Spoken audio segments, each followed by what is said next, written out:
లక్ష్మి. ఈరోజు వీడియోలో పూర్ణాలు ప్రిపేర్ చేసుకుందామండి. అది కూడా నూనె లేకుండా కొంచెం నెయ్యి మాత్రమే వాడి ప్రిపేర్ చేసుకునే ఈ పూర్ణం బూరెలు సూపర్ టేస్టీగా ఉన్నాయండి. అంతేకాదు ప్రిపేర్ చేసుకోవడం చాలా ఈజీ, ఎవరైనా తయారు చేసుకోవచ్చు. మరి రెసిపీలోకి వెళ్ళిపోదామా?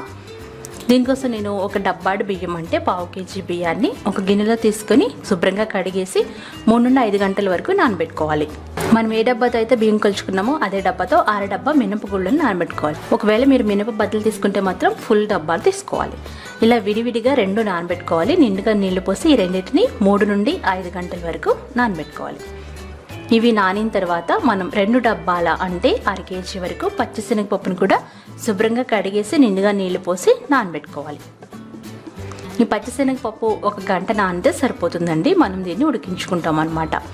గంట నానిన పచ్చిశనగపప్పుని కుక్కర్లో తీసుకొని పప్పు ములిగేంత వరకు నీళ్లు పోసుకోవాలి. ఇప్పుడు అందులో 1/2 టీ స్పూన్ పసుపు అలాగే కొంచెం ఉప్పు వేసి మనం 3 విజిల్స్ వరకు మీడియం ఫ్లేమ్లో ఉడికించుకోవాలి.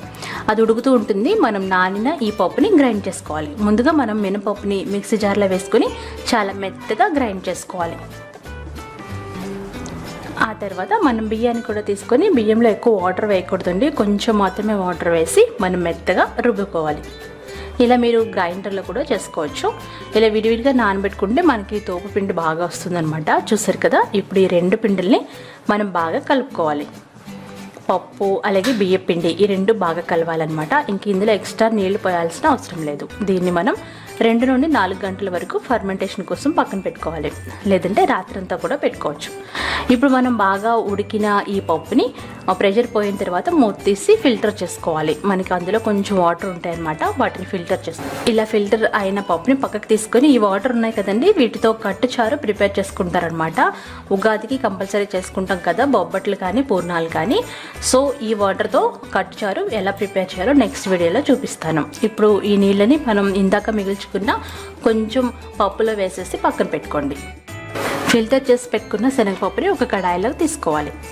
ఇప్పుడు మనం ఎంత అయితే పప్పు తీసుకున్నామో అంతే తురిమి పెట్టుకున్న బెల్లం వేసుకోవాలి. అంటే 1/2 kg వరకు తురిమిన బెల్లాన్ని వేసుకొని మనం పప్పు గుత్తితో ఈ విధంగా మ్యాష్ చేసుకోవాలి. చూసారు కదా, పప్పు చాలా బాగా ఉడికింది. మీరు కావాలనుకుంటే ఇలా మిక్సీ జార్లో వేసుకొని గ్రైండ్ కూడా చేసుకోవచ్చు.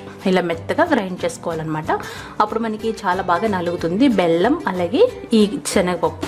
ఇప్పుడు దీన్ని మనం పొయ్యి మీద పెట్టుకొని మీడియం ఫ్లేమ్లో కలుపుకుంటూ అందులో 1 టీ స్పూన్ వరకు యాలక్కాయల పొడి వేసి బాగా దగ్గర పడి గట్టిగా అయ్యేంత వరకు ఉడికించుకోవాలి. కలుపుకుంటూ ఉండాలండి, లేదంటే కడాయికి అడుగు పట్టేస్తుంది అనమాట. ఇలా తయారైన ఈ మిశ్రమాన్ని పూర్ణం అంటారు. దీన్ని బాగా చల్లారబెట్టుకోవాలి. ఇలా మీరు ఫ్రిడ్జ్లో కూడా పెట్టేసుకోవచ్చు.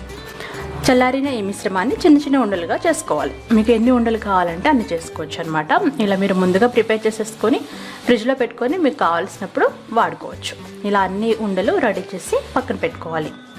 చూసారు కదా, ఇలా చేసుకోవాలన్నమాట. ఈ కొంచెం పూర్ణం పిండిని మనం పక్కకు పెట్టుకొని కట్టుచారులో వాడతాము. ఈ రెసిపీని నేను నెక్స్ట్ మీకు ప్రజెంట్ చేస్తాను. ఇలా తయారు చేసి పెట్టుకున్న పూర్ణం ఉండల్ని 1 గంట పాటు ఫ్రిడ్జ్లో పెట్టుకోవాలి. ఫ్రిడ్జ్లో పెట్టుకుంటే చాలా బాగా సెట్ అవుతాయి అవి.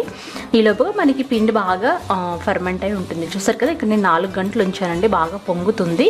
ఇలా చక్కగా ఫ్లఫీగా అవుతుందన్నమాట. ఇప్పుడు బాగా మిక్స్ చేసుకోవాలి. ఎక్స్ట్రా వాటర్ పోయకూడదు. అందులో 1/2 టీ స్పూన్ ఉప్పు అలాగే 2 టీ స్పూన్ల పంచదార వేయాలి. నా దగ్గర ఇక్కడ బ్రౌన్ షుగర్ ఉంది, అది వేస్తున్నాను. అలాగే మరింత క్రిస్పీనెస్ కోసం 2 టేబుల్ స్పూన్ల వేడి చేసిన నూనె కానీ నెయ్యి కానీ వేసుకోవచ్చు. 2 టేబుల్ స్పూన్ల వేడి చేసిన నెయ్యి కానీ నూనె కానీ వేసుకోవచ్చు అండి. ఇది ఆప్షనల్ అనమాట. ఇప్పుడు మనం ఫ్రిడ్జ్లో తీసిన ఈ పూర్ణాలని ఇలా డిప్ చేసేసి చక్కగా మనం వేయించేసుకుంటాం. వేయించడానికి డీప్ ఫ్రై చేయకుండా ఇలాంటి అప్పం చట్టు ఉంటుంది కదా, దాంట్లో మనం డీప్ ఫ్రై చేసుకుంటాం అనమాట. కొంచెం నేతిని గ్రీస్ చేసేసి మీరు ఇలా కావాల్సిన సైజులో పూర్ణాలు వేసేసుకోవచ్చు. లేదంటే కొంచెం పిండి వేసి పూర్ణం పెట్టి మళ్ళీ పైన కూడా పిండి వేయచ్చు. దానికంటే చేత్తో కూడా మనం డైరెక్ట్గా వేసేయచ్చు. మీడియం ఫ్లేమ్లో పెట్టుకొని మంచి గోల్డ్ కలర్ వచ్చేంత వరకు ఇలా 2 వైపులా తిప్పుకుంటూ మనం చక్కగా ఉడికించుకోవాలి. అంతేనండి, మధ్యలో అవి తొందరగా కలర్ వచ్చేస్తాయి అనమాట. వాటిని తీసి మళ్ళీ ఈ సైడ్ కున్న పెట్టుకొని అలా ఉడికించుకోవచ్చు. మనం మీడియం నుండి లో ఫ్లేమ్లోనే ఉడికించుకోవాలి. మంచి గోల్డ్ కలర్ వచ్చిన తర్వాత సర్వ్ చేసుకోవాలి. అంతేనండి, చాలా తక్కువ నూనెతో లేదా తక్కువ నెయ్యితో మీరు డీప్ ఫ్రై చేసుకోకుండా ఇలా చేసుకునే పూర్ణాలని ఒకసారి ట్రై చేయండి. మంచి గోల్డ్ కలర్ వచ్చిన తర్వాత ఈ పూర్ణాలని మీరు సర్వ్ చేసుకోండి. అంతేనండి, చాలా టేస్టీగా ఉంటాయి. మీరు డీప్ ఫ్రై చేయకుండా భలే రెడీ అయిపోతాయి అన్నమాట.